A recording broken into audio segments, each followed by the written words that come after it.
Breakfast show. Indeed, welcome from our family to your family. Thank you so much for tuning in on what has been an inspirational Monday, undoubtedly because of the sport. Pretty tough day, though, for Australia at the office over the weekend. They lost against the Proteas on Saturday to be denied the top spot on the Cricket World Cup standings. What does it all mean? Well, Australia will now face England, their old foes, in the semi-finals. That was after India.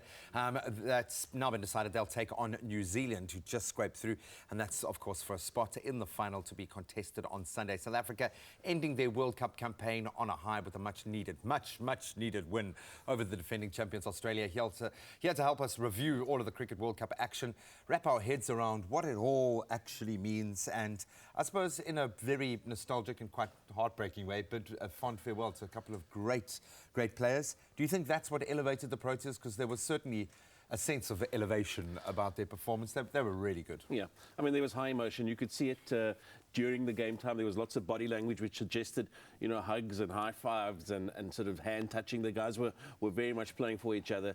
And as you say, last game of the tournament, they were certainly not going to roll over and sort of play dead for the Aussies. Not to help the Aussies in any way. Not in the least. So they were going out there to put their very best foot forward, and they put both feet forward. I mean, it was a great result.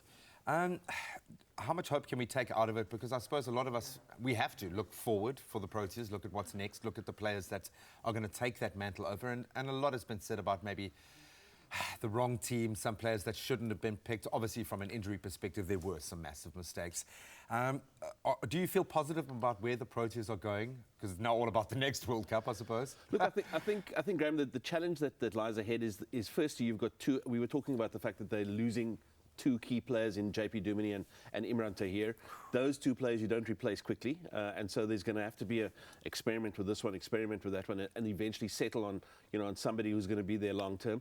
But I mean, there's just too much talent. They're undeniably talented, and so something clicked over the last couple of games for the SA side, and so, you know, once we work out what that recipe is with the new breed that will come through, the new sort of the new talented players who will come through, and there's no shortage of that. For sure. Then I mean, you've got to believe that, you know, Australia and all of the other teams will need to pay attention. Got to believe we'll be knocked out in the semi-finals next time. That's what you've got to believe. No, I joke, but a fantastic send-off to some phenomenal players.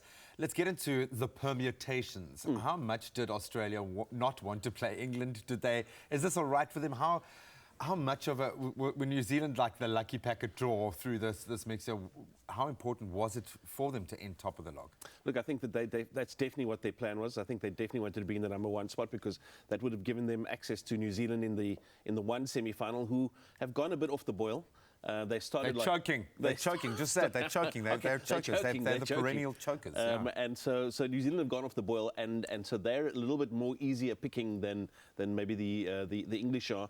So Australia would have wanted the 2 points, and of course got nothing. And so now, you know, welcome to England, and that's going to be a tougher semi-final than India, New Zealand. Because you get a sense that England have righted their ship, if you will. Yes. They're peaking at just the right time. The individuals are standing up. Great captaincy.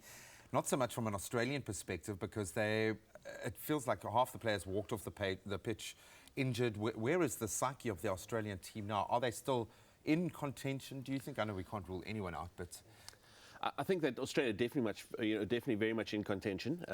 I worry about the fact that they are almost, to a player, there's a formula in terms of dismissal, in terms of how they've been read and understood. And I mean, I think of the Steve Smith dismissal, where it was Pretorius just on the line, on the spot, all the time, and eventually, early on in his innings, Smith will miss you, and then he'll open himself up either to an LBW or to a bowled, and that's exactly what happened early on, and goodbye. So there seems to be a slightly sort of more of a plan in terms of getting rid of them. Once they kick on, wow, 300, 400 could be on the scoreboard. And we still believed that they could beat us, even though we had put on such an amazing total. Mitchell Starc equaling Glenn McGrath's record of most wickets at a World Cup, which is also quite amazing.